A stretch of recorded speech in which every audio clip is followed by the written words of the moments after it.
Hello, Assalamu alaikum. So I'm going to show you the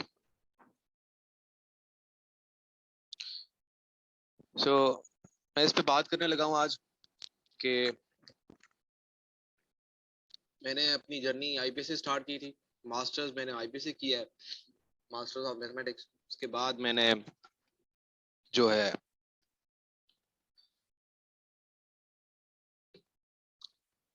PhD admissions के लिए apply करना शुरू किया और आईबीए में मैंने 2 सेमेस्टर्स जो है एज ए विजिटिंग लेक्चरर पढ़ाया भी है।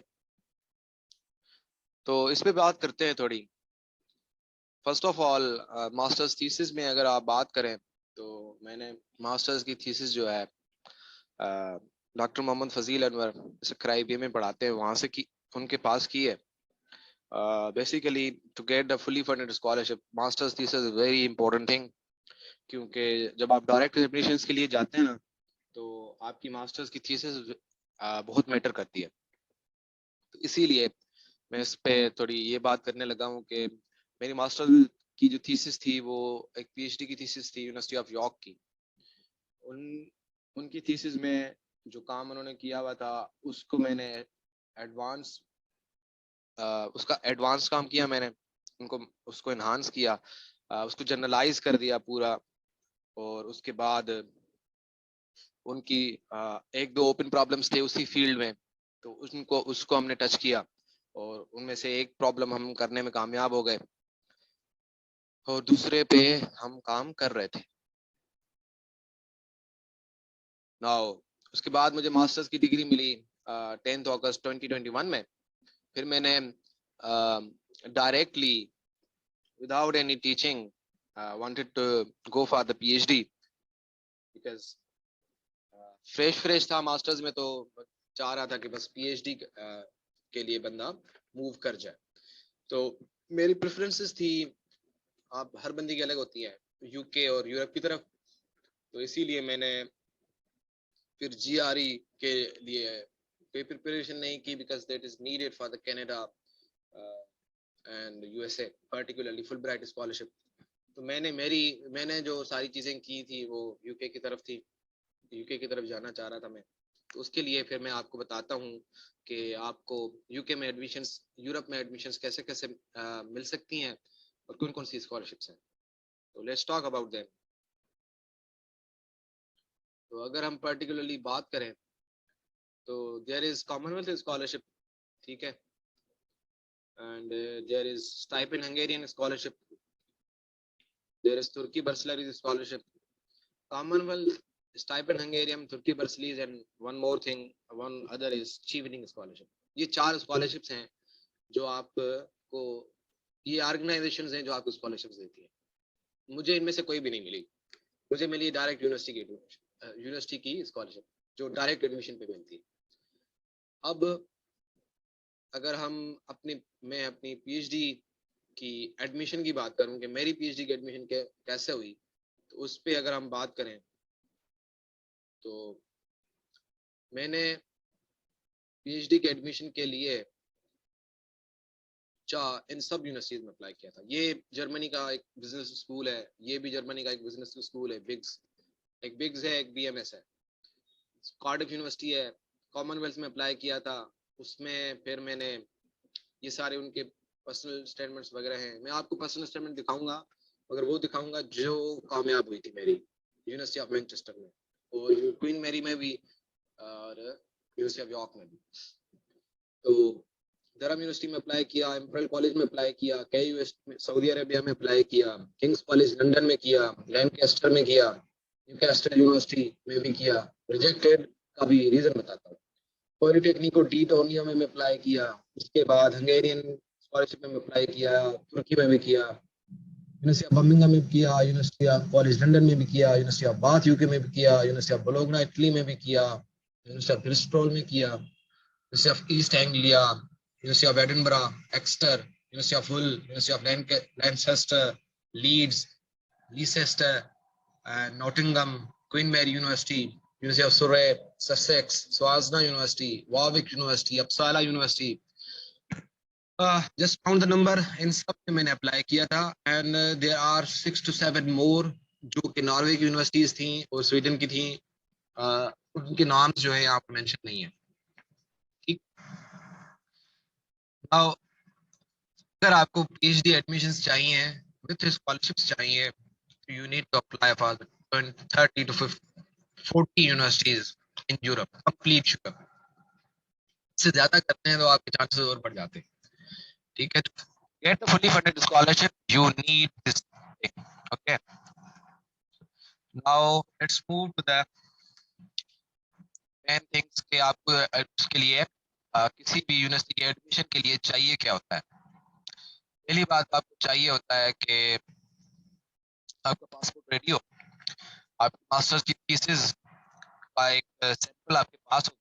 जैसे ये मास्टर्स, मेरी मास्टर्स की थीसिस का स्ट्रिक्ट, ठीक है। और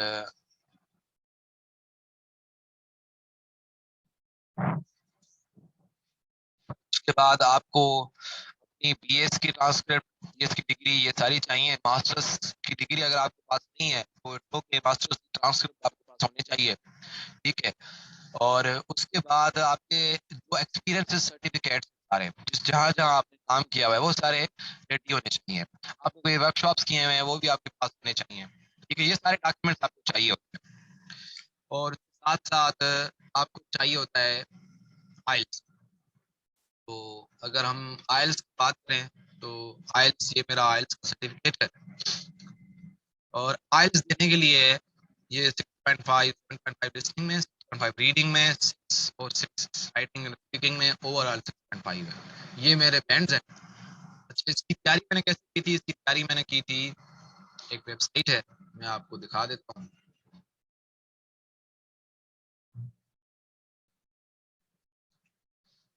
ये वेबसाइट है ielsonlinetests.com। ये वेबसाइट है, इसमें मैं एकेडमिक टेस्ट में आता हूँ पहले, क्योंकि मुझे एकेडमिक टेस्ट देनी है ना।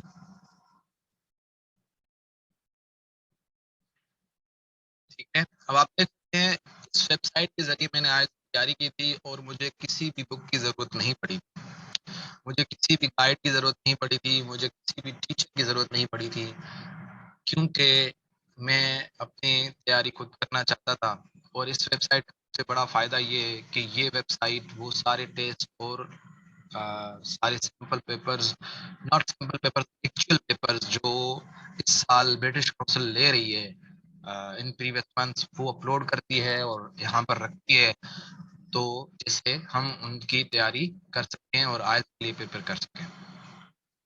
तो ये सारे जो है ना टेस्ट, जैसे अगर हम जुलाई में जाते हैं तो ये सारी जो टेस्ट है आयल्स की, ये इस साल हुई हैं, ये पिछले महीने हुई हैं, और ये 2 टेस्ट हुई हैं जुलाई में, ठीक है।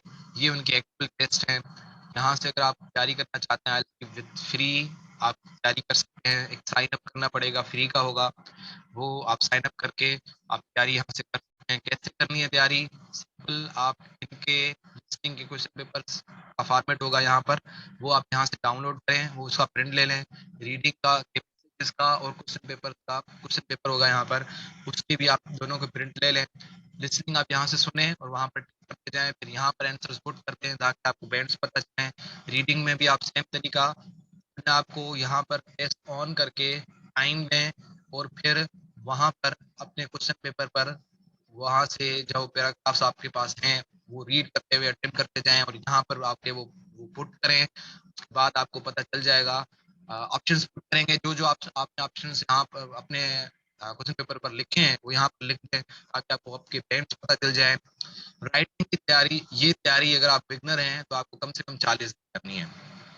30 से 40 दिन आपने करनी है ये तैयारी, लिसनिंग और रीडिंग की रेगुलरली। आपको किसी टीचर की जरूरत नहीं है। अगर आपको कुछ थोड़ी बहुत हेल्प चाहिए, tips चाहिए या शॉर्टकट्स चाहिए, तो आप यूट्यूब पे बहुत सारे टीचर्स हैं, उनकी वीडियोस एक तो देख लें। Otherwise there is no need go to any. दूसरी चीज, राइटिंग में क्या करना है? राइटिंग में आपने ये करना है, राइटिंग में दो दो टाइप्स होते हैं ना। राइटिंग में आपको 2 पोर्शन अटेम्प्ट करने होते हैं, वो पोर्शन आप attempt करेंगे। राइटिंग टास्क 1 है, राइटिंग टास्क 2 है, ठीक है।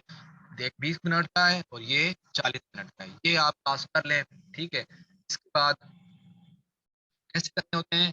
कि यहाँ पर राइटिंग मैसेज लिखने होते हैं, बड़ा वाला 250 वर्ड का है और वो वाला 150 वर्ड का है। इसमें आपको ऐसे ऐसे टाइप्स होते हैं, ऐसे सारे टाइप्स आपको पता होने चाहिए, उनका फॉर्मेट पता होना चाहिए। वो फॉर्मेट आप करने हैं, आपकी मर्जी है। मैंने 6 से 7 दिन किया था, because I am fed with writing. मैं जल्दी क्या था, तो बाकी जो सारी चीजें हैं आपका, आप अपने हिसाब से कर सकते हैं। महीना करें तो आपकी राइटिंग अच्छी हो जाएगी और आप एक अच्छा पैराग्राफ लिख सकते हैं, अच्छा ऐसे लिख सकते हैं, वो लिख लें। ठीक है। और जो स्पीकिंग है वो राइटिंग के साथ आप करते हुए आए, मगर डोंट लेट कि आपकी रीडिंग और जो लिसनिंग है उसका साइकिल ब्रेक ना हो। साइकिल ब्रेक होगा तो आपको मसला हो जाएगा फिर थोड़ा बहुत। स्पीकिंग की प्रैक्टिस आप कर रहे हैं, ठीक है, यहाँ से आप क्वेश्चंस देख लें और कौन से हैं उनके आंसर्स आप खुद बना के लिख लें पहले में आंसर को, फिर आप उनको पढ़ सकते हैं, या फिर आप जो आप जिस तरीके से आपको समझ आए वो स्पीक उस तरीके के से किसी के साथ बैठ के स्पीकिंग की प्रैक्टिस करते हैं।